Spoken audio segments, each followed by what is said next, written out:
वासप्रधानं खलु योग्यतायाः। कस्मिंश्चित् अधिष्ठाने दिगम्बरपटवर्धन नाम वस्त्रव्यावसायिकः स भार्या निवसति स्म। विविधानां वस्त्राणां क्रयविक्रयणं तस्य आपणे प्रतिदिनं प्रवर्तते स्म। कार्पासवस्त्राणि, कौशेयवस्त्राणि, और्णवस्त्राणि, मलमलवस्त्राणि, बान्धणीवस्त्राणि, खादीवस्त्राणि, इरकलवस्त्राणि तत्सहितम् आधुनिककृत्रिमसूत्राणां वस्त्राणि अपि क्रेतुं सः विश्वासार्हः आपणिकः इति विख्यातः। पटवर्धनमहोदयः विशेषतः नाट्यवस्त्राणां व्यवसायं करोति स्म। तदर्थं तत्र नैके नाट्यनिर्देशकाः, नटाः, नर्तकाः आयान्ति स्म। अथ एकदा दिगम्बरस्य आपणम् एकः नाट्यनिर्देशकः आगच्छत्। 7:00 सुप्रभातं महोदय, बहुकालात् अनन्तरम् आगतवान्। किम् इच्छति भवान्? सम्प्रति अभिज्ञानशाकुन्तलम् इदं नाटकं प्रस्तुतीकरोमि। तदर्थं नटानां वस्त्राणि आवश्यकानि। बाढं। कति पात्राणि सन्ति? कति कलाकाराः? नैके कलाकाराः। किन्तु प्रमुखानां पात्राणां वस्त्राणि एव भवतः आपणात् क्रीणामि, यथा दुष्यन्तः, शकुन्तला, विदूषकः इत्यादयः। प्रपरश्वः प्रभाते 10:30 भारवीरङ्गमन्दिरे वस्त्राणि प्रेषयतु। आम्, चिन्ता मास्तु, नाटकस्य कृते शुभाशयाः। किञ्चित् आपानकं पीत्वा निर्देशकमहोदयः ततः प्रस्थितवान्। निर्गते निर्देशके सति दिगम्बरस्य भार्या वस्त्रेश्वरी आपणम् आगता। अद्य प्रभाते एव स्वामिना 10,000 रूप्यकाणां धनादेशः प्राप्तः इति ज्ञात्वा सा आनन्दिता। इदानीं दिवसद्वयस्य कालावधिः आसीत्। तावत्पर्यन्तम् उत्तमानि वस्त्राणि वस्त्रभाण्डारात् आनीतव्यानि। स्वस्य भार्याम् आपणे उपविष्टुम् आदिश्य पटवर्धनमहोदयः ततः प्रातिष्ठत्। मध्याह्नसमयः। कोऽपि अपरः निर्देशकः आपणम् आगतवान्। सः तस्य बकासुरवधः नाटकस्य कलाकाराणां कृते वस्त्राणि अपेक्षितवान्। एतानि वस्त्राणि कुत्र प्रेषयामि? वस्त्रेश्वरी पृष्टवती। प्रपरश्वः प्रभाते 10:30 भार्गवीरङ्गमन्दिरे वस्त्राणि प्रेषयतु इति उक्त्वा सः तस्यै 10,000 रूप्यकाणां धनादेशः अयच्छत्। वस्त्रेश्वरी आनन्दितवती। तस्य निर्देशकस्य मूल्यपत्रं लिखितवती। कलाकोत्तरं दिगम्बरः शाकुन्तलस्य वस्त्राणि गृहीत्वा प्रत्यागतवान्। अपरः निर्देशकः अपि वस्त्राणि इच्छति इति श्रुत्वा सः अस्मयत्। तस्यां रात्रौ पटवर्धनदाम्पत्यं सानन्दम् अस्वपत्। अन्यद्युः उषसि एव दिगम्बरः जागृतः। यथा नित्यं दिनचर्या आरब्धा। सः स्नानगृहे स्नातुं गतवान्। तावता तस्य चलभाषः अक्रोशत्। वस्त्रेश्वरी महानसात् बहिः आगत्य चलभाषेन वार्तालापम् अकरोत्। केनापि दिगम्बरस्य कृते सन्देशः दत्तः यत् अद्य प्रभाते एव तस्य पितृव्यः अपघातग्रस्तः, अतः तेन अचिरात् एव अत्र आगन्तव्यम्। सन्देशं श्रुत्वा सा दुःखिता। स्नानोत्तरं दिगम्बरः अपि वार्तां श्रुतवान्, तथा च निर्णीतवान् यत् सत्वरम् एव मया गन्तव्यम्। किन्तु वस्त्राणां प्रेषणं... नाथ, चिन्ता मास्तु, अधुना तत् मम दायित्वम् अस्ति। रङ्गमन्दिरे अहं स्वयमेव गच्छामि। स्वस्य पतिम् आश्वास्य सा तस्य कृते प्रवासस्यूतं सज्जीकृतवती। मध्याह्ने दिगम्बरः प्रस्थितवान्।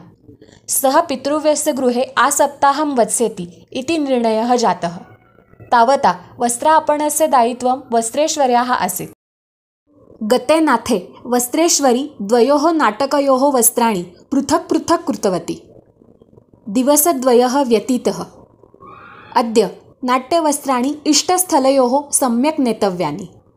वस्त्रेश्वरी गृहकार्याणि पूर्णीकृत्वा 10:15 गृहात् बहिः प्रस्थितवती। अचिरात् एव भारवीरङ्गमन्दिरम् आगतवती। रङ्गमन्दिरे शान्तता आसीत्। प्रेक्षागारः अपि रिक्तः आसीत्। सा नेपथ्ये गत्वा निर्देशकमहोदयम् अन्वेषितवती। तत्र कलाकाराः नाटकस्य अभ्यसनं कुर्वन्तः आसन्। नमो नमः। निर्देशकमहोदयः कुत्र अस्ति? सः किञ्चित् कालोत्तरम् आगमिष्यति। एकः कलाकारः उक्तवान्। भवत्याः नाम किम्? मम नाम वस्त्रेश्वरी पटवर्धन्। प्रपरह्यः निर्देशकमहोदयः अस्माकम् आपणम् आगतवान्। अद्य नाटकस्य प्रस्तुतीकरणम् अस्ति वा? मया नाट्यवस्त्राणि आनीतानि। बाढं, तर्हि वस्त्रस्यूतं ददातु। अस्य मूल्यं महोदयेन दत्तं वा? आम्, तदानीमेव। समाप्ते नाटके सति वस्त्राणि आपणे प्रत्यानयतु। नाटकाय शुभाशयाः। इति उक्त्वा वस्त्रेश्वरी बहिः आगतवती।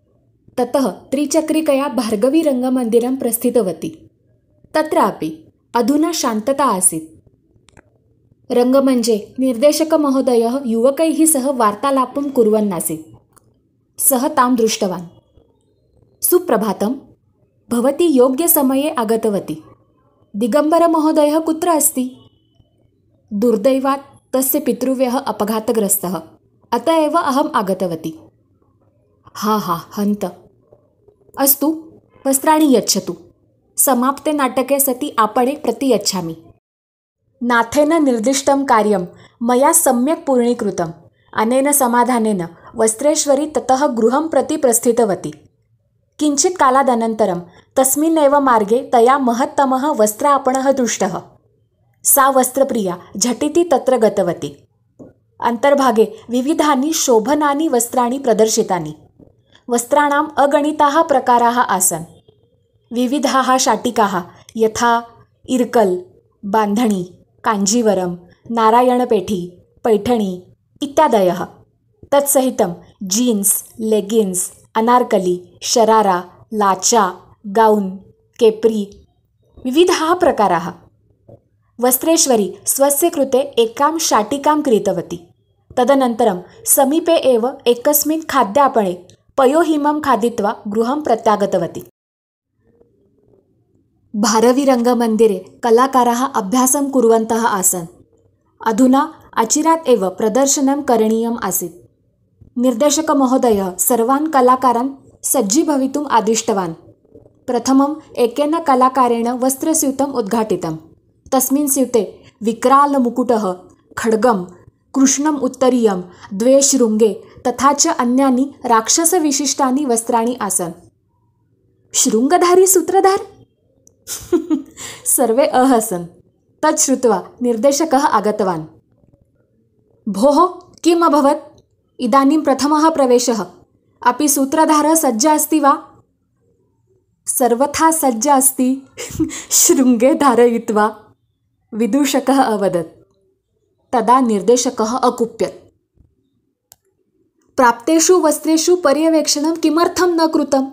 सा स्त्री अन्यस्य नाटकस्य वस्त्राणि दत्तवती। हे राम, अधुना किं कुर्यात्? अरे, कोऽपि सत्वरं दिगम्बरं सम्पर्कं कुरु। 10,000 रूप्यकाणि गृहीत्वा एषः दायित्वशून्यमनुष्यः अन्यस्य नाटकस्य वस्त्राणि अत्र प्रेषितवान्। इदानीं प्रेक्षागारे अपि शनैः सम्मर्दः जातः। निर्देशकः दिगम्बरं वारं वारं सम्पर्कं कृतवान्, किन्तु चलभाषे एकमेव वाक्यं तेन श्रुतम्। जिस व्यक्ति को आप संपर्क करना चाहते हैं वो अभी संपर्क क्षेत्र से बाहर है, कृपया थोड़ी देर पश्चात प्रयास करें। दिगम्बरेण सह संपर्कः नैव भूतः, यतः तस्य पितृव्यस्य ग्रामे चलभाषामर्यादा नासीत् एव। निर्देशकः नेपथ्यगृहात् एव ध्वनिक्षेपकेण प्रेक्षकान् उद्दिश्य अवदत्। अपरिहार्यात् कारणात् अद्य नाटकस्य प्रदर्शनम् अशक्यं, कृपया क्षम्यताम्। अचिरात् एव सर्वेषां चिटिकामूल्यानि प्रतियच्छामि। मध्याह्नसमयः। भार्गवीरङ्गमन्दिरे नाटकस्य अभ्यासः प्रावर्तत। निर्देशकमहोदयः प्रथमं वस्त्राणि दृष्टवान्।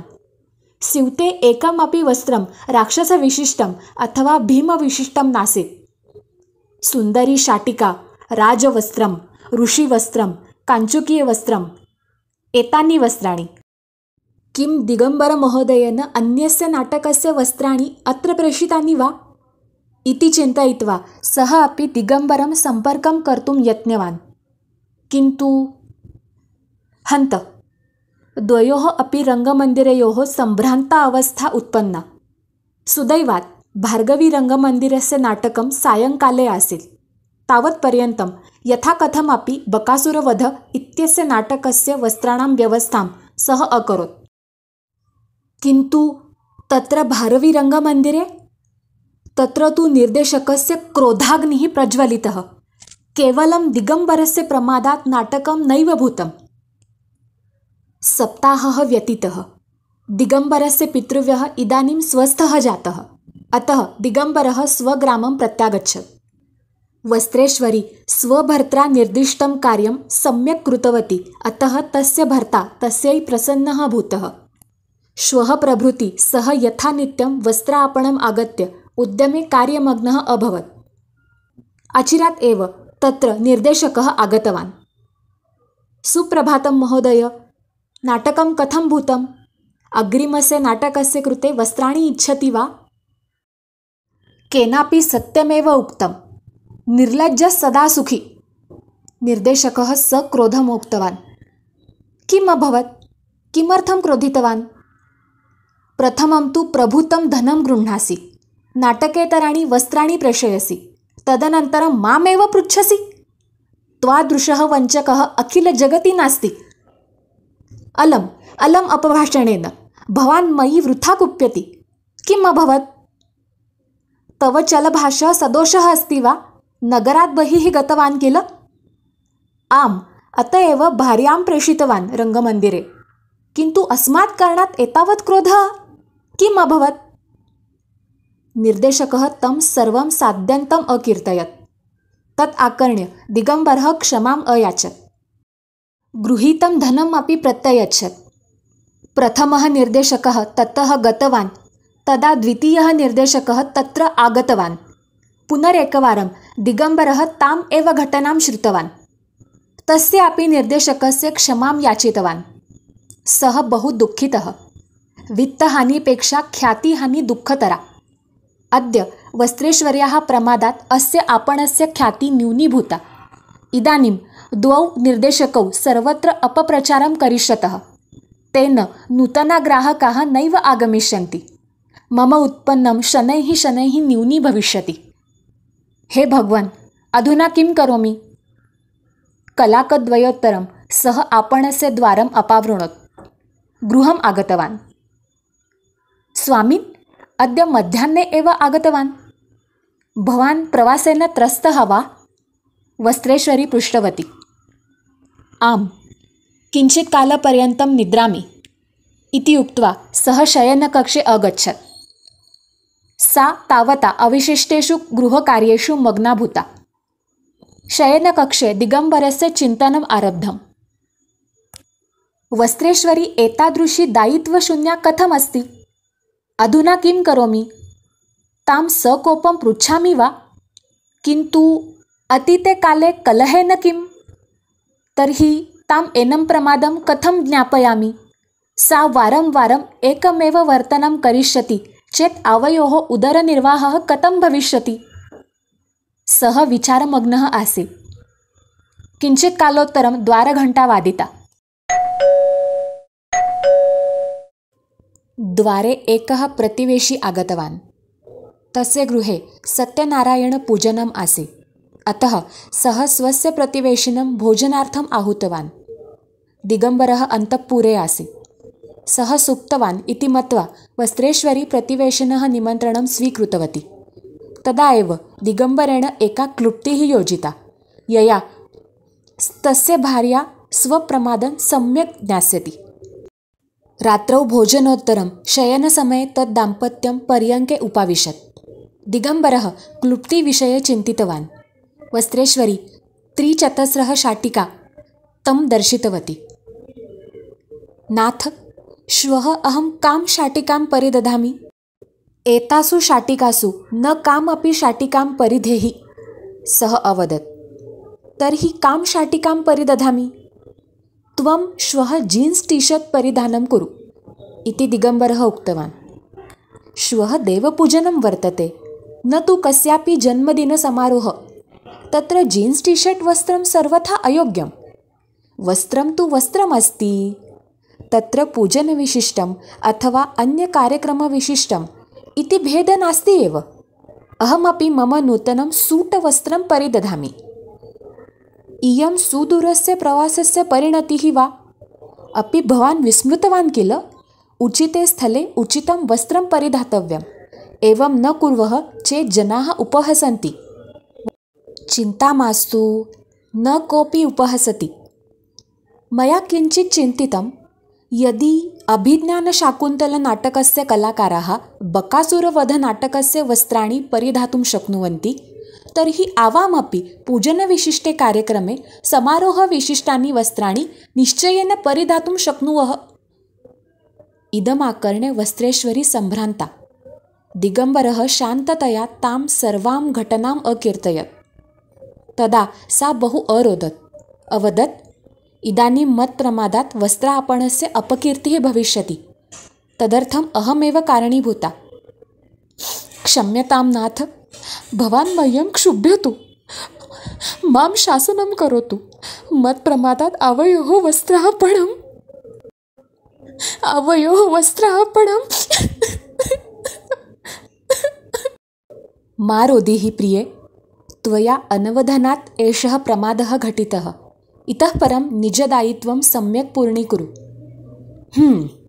श्वः तम् इमां पीतवर्णां शाटिकां परिधेहि, केशान् अपि पुष्पमालया सुशोभय। इदानीं तु आवां शान्ततया निद्रावह। आवयोः वस्त्रापणं विख्यातम् एव अस्ति, यतः अहम् आवर्षदशकात् निष्कपटतया समीचीनतया च कार्यं करोमि। अलं चिन्तया। दिगम्बरस्य क्लुप्तिः यशस्वीभूता। तस्यां रात्रौ तद् दाम्पत्यं सुखेन निद्रिस्तं। सत्यमेव उक्तं केनापि। वासप्रधानं खलु योग्यतायाः, वासोविहीनं विजहाति लक्ष्मीः। पीताम्बरं वीक्ष्य ददौ तनुजां, दिगम्बरं वीक्ष्य विषम्पयोधिः। भोः, भवन्तः अपि उचिते स्थले उचितं वस्त्रं परिदधतु।